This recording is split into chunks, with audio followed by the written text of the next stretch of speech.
Hello, world historians. Good morning or afternoon, I should say, for you, if you're depending on when you're listening. This class is scheduled to begin today at 1:15, but obviously you have the option to listen whenever you want at this point. So, hope you're doing well and you're sheltering in place, and that you and your families are healthy and eating properly and getting adequate sleep and all that. I assume you're doing well. Stay at home, maybe a little bit lonely, so connecting with friends and others virtually is the way to go at this point to stop the spread of the dreaded COVID. We're going to talk about today's agenda and also about next Monday's meeting, which I hope will be an in-person opportunity. So I just clicked on the agenda here, and there are several items. Don't get too intimidated. Many of them you have already done or begun doing. So the first bullet is just watching and listening to the screencast. And for some of you who didn't quite catch on last time, it's 2 points for just watching. And I'm taking your word, obviously, that you're paying attention here to what needs to be done, but you get 2 points for doing that. I mentioned last class, too, to refer to my office hours, which are generally going to be virtual, of course, and during class. So I will respond to emails or other contact emails either on, Schoology or SHC, but I prefer Schoology if you'll use that one. Now, special note, Monday, 11:05, as we are scheduled to meet that day as if we were at SHC, I would like to have a Google Meet. And it's pretty easy. I send you a link and you just go online and join our meeting, and we'll get to see all of our lovely faces. And that information is contained actually down here on the homework where it says, as needed, review Mr. Ferrante's instruction for Google Meet. So he has a nice little video that's on YouTube here that you can watch as to how Google Meet works, the application. It comes with the suite of software that you have in connection with your email here at SHC. So we're looking at 11:05. I'm guessing it's going to be about 20 minutes or so. So it's not going to be the entire time that class meets, but it's sort of a way for us to check in person online if possible.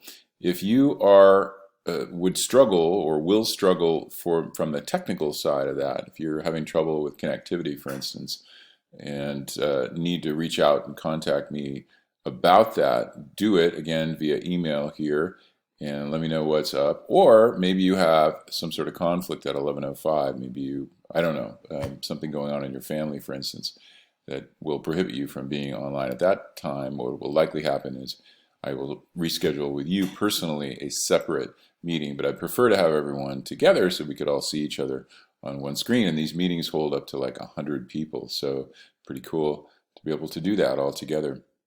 So that's the first bullet.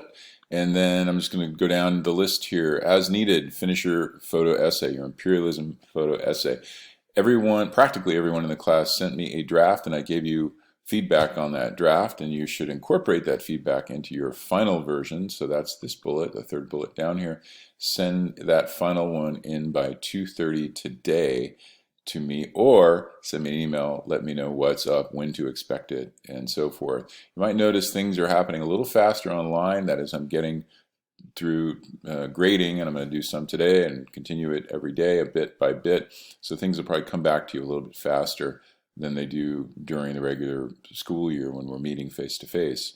So get that photo essay done today by the end of class. And so most of this class time that we're devoting, and I'm hoping you're doing this at home, should be dedicated to getting that done. Fourth bullet, when you're finished with that, watch the crash course video on imperialism and respond to the reflection questions. Many of you, several of you, have done that already, maybe a third or 40% of the class, and that's great. This is off your list now if you've done it, but be sure that you respond fully to the questions that are there. So double check if you have already responded to make sure you're answering the question, especially the last one that asks about present impact of imperialism on our world today. Last but not least, if you finish that, begin working on something called evaluating primary sources. And that is a few readings to this link here. I'll just click on there for a second. that date to the imperialism era, so that are written by people during that time. This one's from a magazine, for instance, called the Forum from the year 1900, quite a long time ago.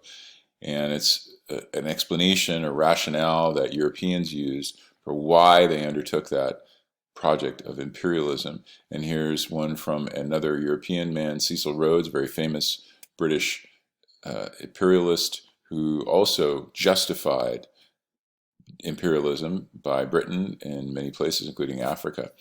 And there's a map of India's railway network, which was largely built by the British.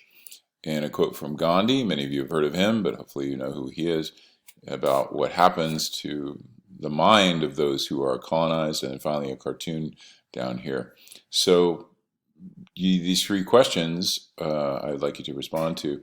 And the reason I'm giving you this is so you think about documents, primary source documents in the context of this topic, and also to get ready for the final exam, because there will be a final depending on what we do school-wise. It will either be in school, which we're all hoping for, resuming by the time finals roll around in May, or possibly at home. But we're keeping our fingers crossed that we'll see peak virus in the next few weeks, maybe month, and that we'll be able to resume our regular school at some point this year. But let's just keep our fingers crossed. So let's jump into homework.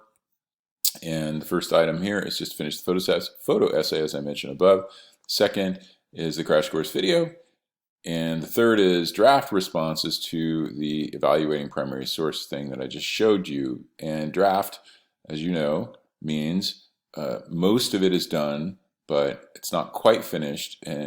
But if you had to turn it in at that point, you'd be okay with it. You wouldn't be totally happy, but you'd be all right submitting it at that point. So it means more than half done. And some of you misunderstood that, I believe, on the photo essay thing. So you need to get a little bit more done than just one or two slides. In this case, more. You should get at least 2 questions done.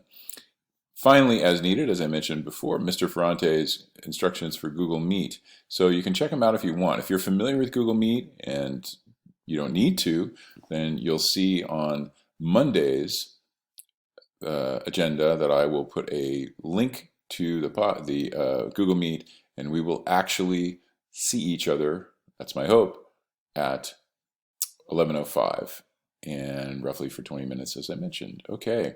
And by the way, in that conversation, we're going to talk about challenges and changes, perhaps, that you're experiencing learning at home in the way that we're doing it now, and give me some feedback so I can make this a better experience for all of us.